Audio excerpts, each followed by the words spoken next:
नमस्कार साथियों, आज का जो हमारा टॉपिक है वह है सेल्फ कंसेप्ट, आत्म अवधारणा। इस टॉपिक में हम लोग जानेंगे कि आत्म अवधारणा कहते किसको हैं, किसको कहते हैं आत्म अवधारणा, इसको जानेंगे। साथ में जानेंगे कि आत्म अवधारणा का निर्माण कैसे होता है। अगर हमारे अंदर कुछ धारणा बन जाती है, वो सही भी हो सकती है, गलत भी हो सकती है, तो उसका निर्माण कैसे होता है, इसको जानेंगे। साथ में जानेंगे कि आत्म अवधारणा के घटक कौन कौन से हैं, इसको जानेंगे। और साथ में अंत में जानेंगे हम लोग कि आत्म अवधारणा की आवश्यकता क्यों है, इसकी नीड क्या है, इसको भी हम लोग जानेंगे। सबसे पहले मैं आपको बता दूं कि आत्म अवधारणा जो है उसको अन्य कई नामों से जाना जाता है। इसको स्वयं अवधारणा भी कहा जाता है, आत्म संप्रत्यय कहते हैं, स्वयं संप्रत्यय बोलते हैं, स्वयं प्रत्यय भी बोलते हैं। तो इसको अनेक नामों से जाना जाता है, लेकिन एक वर्ड इंग्लिश में याद रखिएगा, एक लाइन, वो है सेल्फ कंसेप्ट। सेल्फ कंसेप्ट के नाम से ही जाना जाता है। आइए अब समझते हैं हम लोग कि आत्म अवधारणा कहते किसको है।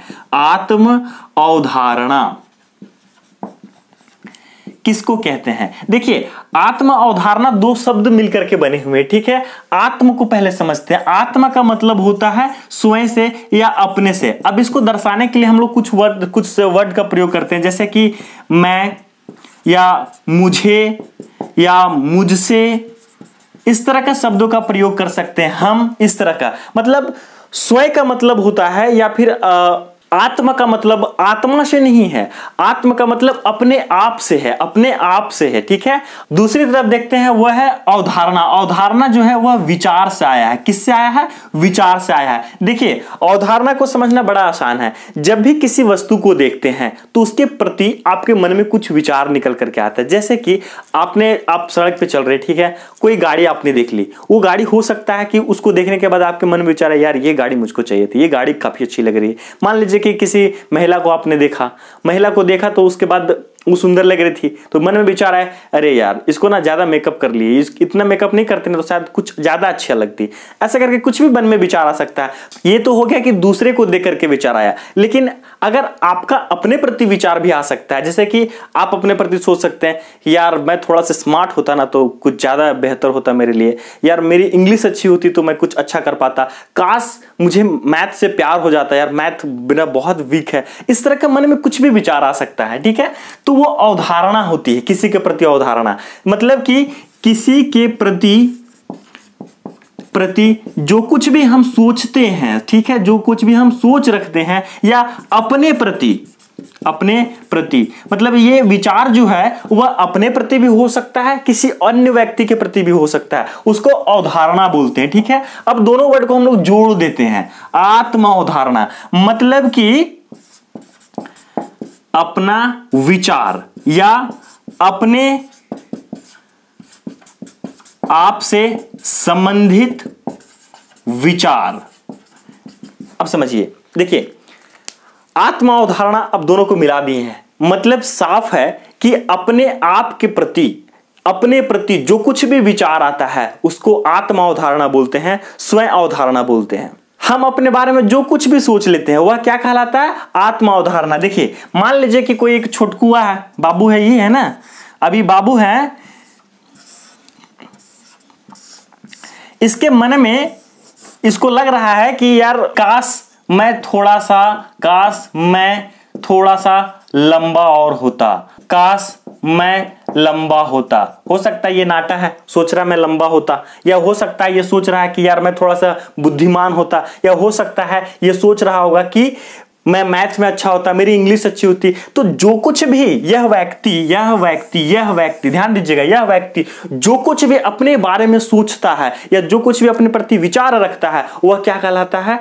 आत्म अवधारणा, सेल्फ कंसेप्ट वही कहलाता है। मतलब अपने प्रति आप जो कुछ भी सोच रहे हैं, सोच बना करके रख लिए, यार मेरा मैथ बहुत वीक है, तो आपका वह स्वयं अवधारणा हो गया, आत्म अवधारणा हो गया। अपने प्रति आपने सोच बना रखी है कि मेरा इंग्लिश खराब है, मेरा मैथ खराब है, या फिर मेरा मैथ अच्छा है। जो कुछ भी आप अपने प्रति विचार रखते हैं वह आपका आत्म अवधारणा कहलाता है।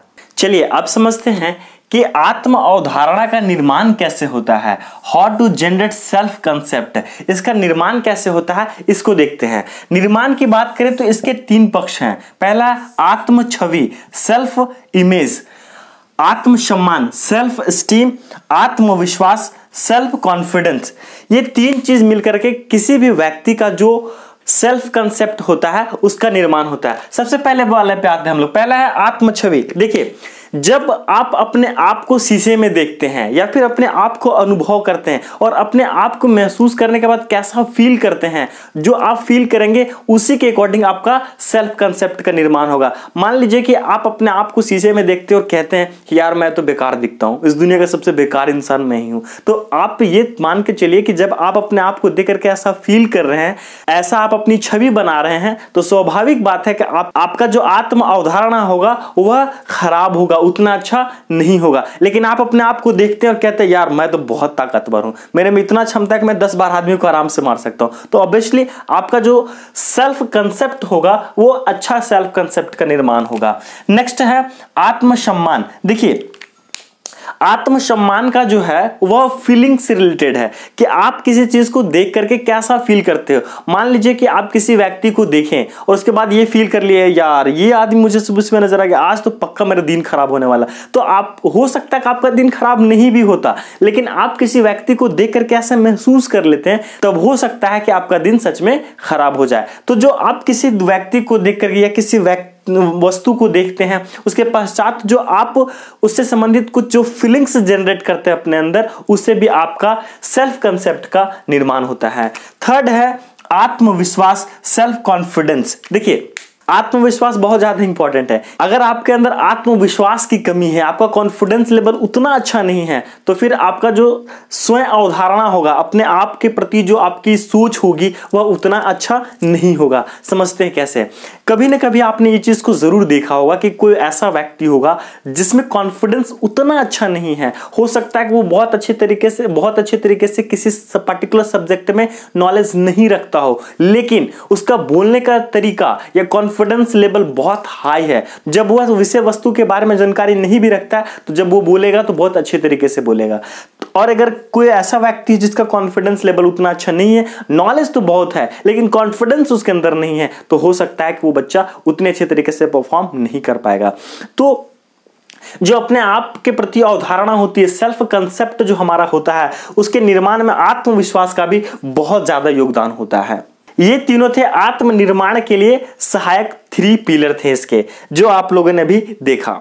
चलिए अब हम लोग समझते हैं कि आत्म अवधारणा का इतिहास क्या है। इसके इतिहास को थोड़ा सा देख लेते हैं। देखिए, इसका प्रारंभ जो हुआ था वह 1890 में हुआ था। सर्वप्रथम कब हुआ था? 1890 में इसका प्रारंभ किया गया था। मनोविज्ञान के सिद्धांत नामक एक पुस्तक लिखा गया था। मनोविज्ञान के सिद्धांत नामक एक पुस्तक की रचना की गई थी। एक पुस्तक था, या क्या था? पुस्तक था, जिसमें सर्वप्रथम इस चीज की चर्चा की गई थी, आत्म अवधारणा की चर्चा की गई थी। किसमें? मनोविज्ञान के सिद्धांत में। और इसके लेखक कौन थे? रेन डेस्कार्टेज। कौन थे? रेन डेस्कार्टेज नामक जो विद्वान थे, उन्होंने मनोविज्ञान के सिद्धांत नामक एक पुस्तक की रचना की थी, जो 1890 में की गई थी, जिसमें सर्वप्रथम आत्म अवधारणा की चर्चा की गई। लेकिन जब इसकी स्थापना की बात आती है, तो इसका स्थापना कार्ल रोजर्स और इब्राहिम मास्को नामक विद्वानों ने किया था। अब हम लोग समझेंगे कि आत्म अवधारणा के घटक कौन कौन से होते हैं, इसके कंपोनेंट्स कौन कौन से हैं, इसको हम लोग देखते हैं। देखिए, इसके जो कंपोनेंट्स हैं वह विलियम जेम्स के अनुसार हम लोग देखेंगे। विलियम जेम्स ने एक पुस्तक लिखी थी, मनोविज्ञान का सिद्धांत। देखिए, मनोविज्ञान का सिद्धांत जो है वो 2 लोग लिखे हैं, एक रेन डेस्कार्टेज ने लिखा है, विलियम जेम्स ने लिखा है, और दूसरा विलियम जेम्स ने लिखा है मनोविज्ञान का सिद्धांत। इसी पुस्तक में इन्होंने आत्म अवधारणा के घटक के बारे में चर्चा की है। इन्होंने 4 घटक के बारे में बतलाया है, एक एक करके समझते। पहला है भौतिक आत्म। भौतिक आत्म से मतलब है कि भौतिक वस्तु के प्रति अपनी छवि। जैसे कि देख लीजिए कि कोई वस्तु को आप देखते हैं, कि अपने फोन को देखते हैं तो ये मेरा फोन है, या फिर आप किसी कार को देखते हैं तो बोलते हैं कि ये मेरा ड्रीम कार है, ऐसा बोल सकते हैं, ये मेरा ड्रीम कार है। या फिर किसी अन्य चीज को देखते हैं, कोई घर को देखते हैं तो बोलते हैं ये मेरा घर है। तो जो फिजिकल वस्तु होती हैं, जो भौतिक वस्तुएं होती हैं, जब आप उनको देखते हैं और उनके प्रति अपनी एक छवि को बनाते हैं, तो वो छवि जो है वह भौतिक आत्म कहलाता है। क्या कहलाता है? भौतिक आत्म कहलाता है। ठीक है, नेक्स्ट देखते हैं हम लोग, वह है सामाजिक आत्म। सामाजिक आत्म मतलब कि सामाजिक रिश्ते से है, ठीक है। जब आप समाज में होते हैं तो उस दौरान क्या करते हैं कि जब भी किसी व्यक्ति को देखते हैं तो उससे रिश्ता अपना बनाते हैं कि ये मेरी गर्लफ्रेंड है। ज्यादा हो गया ना। मान लीजिए कि किसी को आप देखें और उसके बाद बोलते हैं कि ये मेरा दोस्त है या मेरे दोस्त के पिताजी हैं, तो जो सामाजिक रिश्ते होते हैं वो आपकी धारणा में बनी होती है कि ये मेरे क्या लगेंगे, वो मेरे क्या लगेंगे, ये मेरे फूफा का बेटा है, ये मेरे मामी की बेटी है, वगैरह वगैरह जो भी धारणा बनी होती है। बहुत लोग तो ये भी धारणा बना के रखते हैं कि जो गर्लफ्रेंड है ये मेरी बीवी बनने वाली है। बाबू ध्यान से, जब चले जाएंगे ना तो तोरा सब धारणा निकल जाएगा, बता दे रहे हैं बेटा, संभल जाओ अभी पर। नेक्स्ट देख लेते हैं, वह है आध्यात्मिक आत्म। आध्यात्मिक आत्म से मतलब है मनोविज्ञान, मनोवैज्ञानिक आत्म भी इसको बोला गया है, मनोवैज्ञानिक आत्म भी इसको बोला गया है। कहने का तात्पर्य ये है, मनोविज्ञान में हम लोग क्या देखते हैं, किसी भी व्यक्ति का चिंतन कि कैसे वो चिंतन कर रहा है, उसका संवेग कैसा है, विचार कैसा है, ये सभी चीजों को शामिल करते हैं मनोविज्ञान में। तो देखिए आध्यात्मिक आत्म से मतलब है कि आप किसी चीज को देख करके या कहीं पे आप जाते हैं उसके बाद आपका संवेग कैसा है, आपका व्यवहार कैसा है, आपका विचार कैसा है, ये सभी चीजें जो हैं वह आध्यात्मिक आत्म के अंतर्गत आता है। लास्ट में है वह शुद्ध आत्म। शुद्ध से मतलब है नैतिकता। क्या है? नैतिकता। अब देखिए नैतिकता में क्या है कि किसी व्यक्ति को एक एग्जाम्पल से समझते हैं नैतिकता आत्मा क्या कहलाता है। मान लीजिए कि कोई वैसा व्यक्ति है जिसको नैतिकता का पाठ बहुत अच्छे तरीके से पढ़ाया गया है। अब उसको बोलिएगा ना कि तुम चोरी कर लो तो वो चोरी नहीं करेगा, बोलेगा कि कितना भी दिन खराब हो जाएगा ना, मरना कबूल करेंगे पर चोरी नहीं करेंगे। तो ऐसे ये होती है नैतिकता, ये कहलाता है आपका शुद्ध आत्मा, ठीक है। या हो सकता है कि किसी का नैतिकता उतना अच्छा नहीं है और धारणा उसकी खराब हो सकती है, तो वो क्या करेगा ना कि कुछ भी दिक्कत होगा थोड़ा सा में तो चोरी वोरी करना शुरू कर देगा या फिर गलत रास्ते पे चलना शुरू कर देगा, तो वह शुद्ध आत्म कहलाता है। अब हम लोग समझते हैं कि आत्म अवधारणा की आवश्यकता क्या है, इसकी नीड क्या है। सबसे पहले वाले पे आते हैं। पहला है आत्म अवधारणा में वास्तविकता, रियलिटी इन सेल्फ कंसेप्ट। देखिए हम लोग क्या करते हैं कि अपना एक अवधारणा बना करके रखते हैं, वो हो सकता है कि वो सही भी हो या फिर वो गलत भी हो सकता है, तो जरूरत है कि उसको वास्तविकता से रिलेट कर सके। एग्जाम्पल से समझते हैं कि एक व्यक्ति है, ठीक है, वो क्या करता है कि 4-5 लोगों का अपना समूह बना लिया कि 4-5 लोगों से ही वह दोस्ती रखेगा, उससे ज्यादा लोगों से वो दोस्ती नहीं रखेगा। जो भी बात है आप उन्हीं से शेयर करते हो, यहां तक तो ठीक है, लेकिन कहीं ऐसा ना हो कि आप पूरी बात उनसे शेयर भी नहीं कर पा रहे हो, ऐसा भी हो सकता है। उसके कारण से क्या हो सकता है कि आप डिप्रेशन का शिकार हो सकते हो, एंजाइटी का शिकार हो सकते हो और इसका खामियाजा हो सकता है कि बड़े स्तर पर भुगतना पड़ सकता है। तो जरूरत है कि आप उसको देखिए कि क्या जो मैंने अवधारणा अपने प्रति बनाया है वो सही है या फिर गलत है। नेक्स्ट है आत्म अवधारणा में परिवर्तन, चेंजेस इन सेल्फ कंसेप्ट। देखिए आत्म अवधारणा ऐसा चीज है जो हम अपने से बनाते हैं, अपने प्रति अपनी अवधारणा खुद से बनाते हैं। तो अगर वो अवधारणा गलत है तो आप उसमें परिवर्तन ला सकते हो। जब आप उसको देख लें कि ये रियलिटी से मैच नहीं कर रहा है, मतलब कि जो हम कंफर्ट जोन बना करके रखे हैं वो सही नहीं है, हमको इसको तोड़ना पड़ेगा, इससे बाहर निकलना पड़ेगा। तो अगर आप इस चीज को रिलेट कर पा रहे हो तो आप वहां से निकल सकते हो। मतलब क्या करना है कि आप आत्म अवधारणा में परिवर्तन ला सकते हैं, अपनी सोच में परिवर्तन ला सकते हैं, अपने प्रति जो आपकी सोच बनी हुई है उसमें आप परिवर्तन ला सकते हो। नेक्स्ट है सकारात्मक तथा नकारात्मक विचार, पॉजिटिव एंड नेगेटिव थॉट्स। देखिए जब भी किसी वस्तु को हम लोग देखते हैं तो उसके प्रति नकारात्मक और सकारात्मक दोनों थॉट नजर आते हैं। आपने भी इस चीज को भली भांति महसूस किया होगा। लेकिन अब यहां पर करना क्या है आपको कि जब आप सेल्फ कंसेप्ट को सामने लाते हो, जब ये चीज जान जाते हो तो आपको पता चल जाएगा कि कौन सा आपका नेगेटिव थॉट्स है, कौन सा आपका पॉजिटिव थॉट्स है। अगर पॉजिटिव थॉट्स है, अच्छी चीज है, अच्छी चीज के प्रति पॉजिटिव, अच्छी चीज है, अच्छी चीज के प्रति पॉजिटिव थॉट्स रखनी चाहिए, वो है तब तो ठीक है। लेकिन हो सकता है कि अच्छे लोगों के प्रति आपकी नकारात्मक सोच है तो उसमें परिवर्तन लाने की आवश्यकता है। या फिर हो सकता है कि कोई बुरा आदमी है और उसको अच्छी तरीके से आप नहीं जान रहे हो, तो हो सकता है कि उसके प्रति आप अच्छी सोच रखे हो, तो जरूरत है कि थोड़ा अपने सोच में बदलाव लाइए।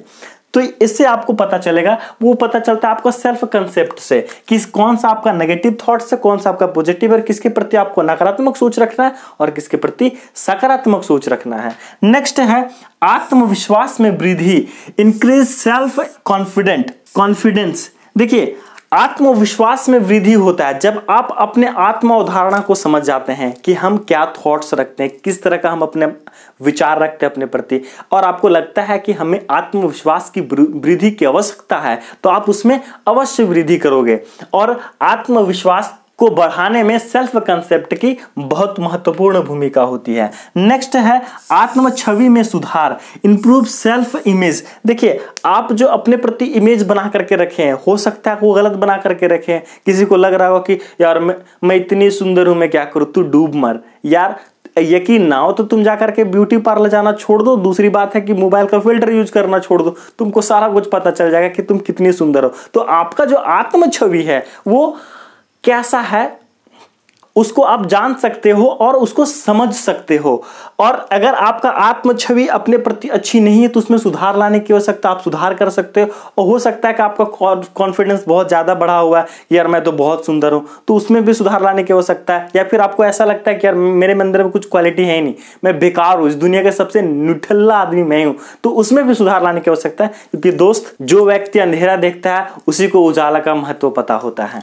आगे देखिए, लास्ट में है आत्मसम्मान में वृद्धि, इंक्रीज सेल्फ स्टीम। देखिए, सेल्फ स्टीम का है आत्मसम्मान से संबंध है। आत्मसम्मान जो है वह हर व्यक्ति का अलग अलग होता है। तो अगर आपको लगता है कि मेरा आत्मसम्मान कम है तो उसमें सुधार लाइए। अगर आपको लगता है कि आत्मसम्मान ठीक है तब तो बहुत बढ़िया बात है। तो आत्मसम्मान जो है उसमें अगर आप सुधार लाना चाहते हो तो उसके लिए आवश्यकता है कि अपने सेल्फ कंसेप्ट को जानिए, अपने प्रति आपकी जो अवधारणा बनी हुई है उसको जानना आवश्यक है। इस तरह से आप समझ गए होंगे कि सेल्फ कंसेप्ट की आवश्यकता हमें क्यों है। अगर आप इसका पीडीएफ डाउनलोड करना चाहते हैं, नीचे डिस्क्रिप्शन में इसका लिंक मिल जाएगा, वहां से डाउनलोड कर लीजिए। पढ़ते रहिए, बढ़ते रहिए। धन्यवाद। जय हिंद।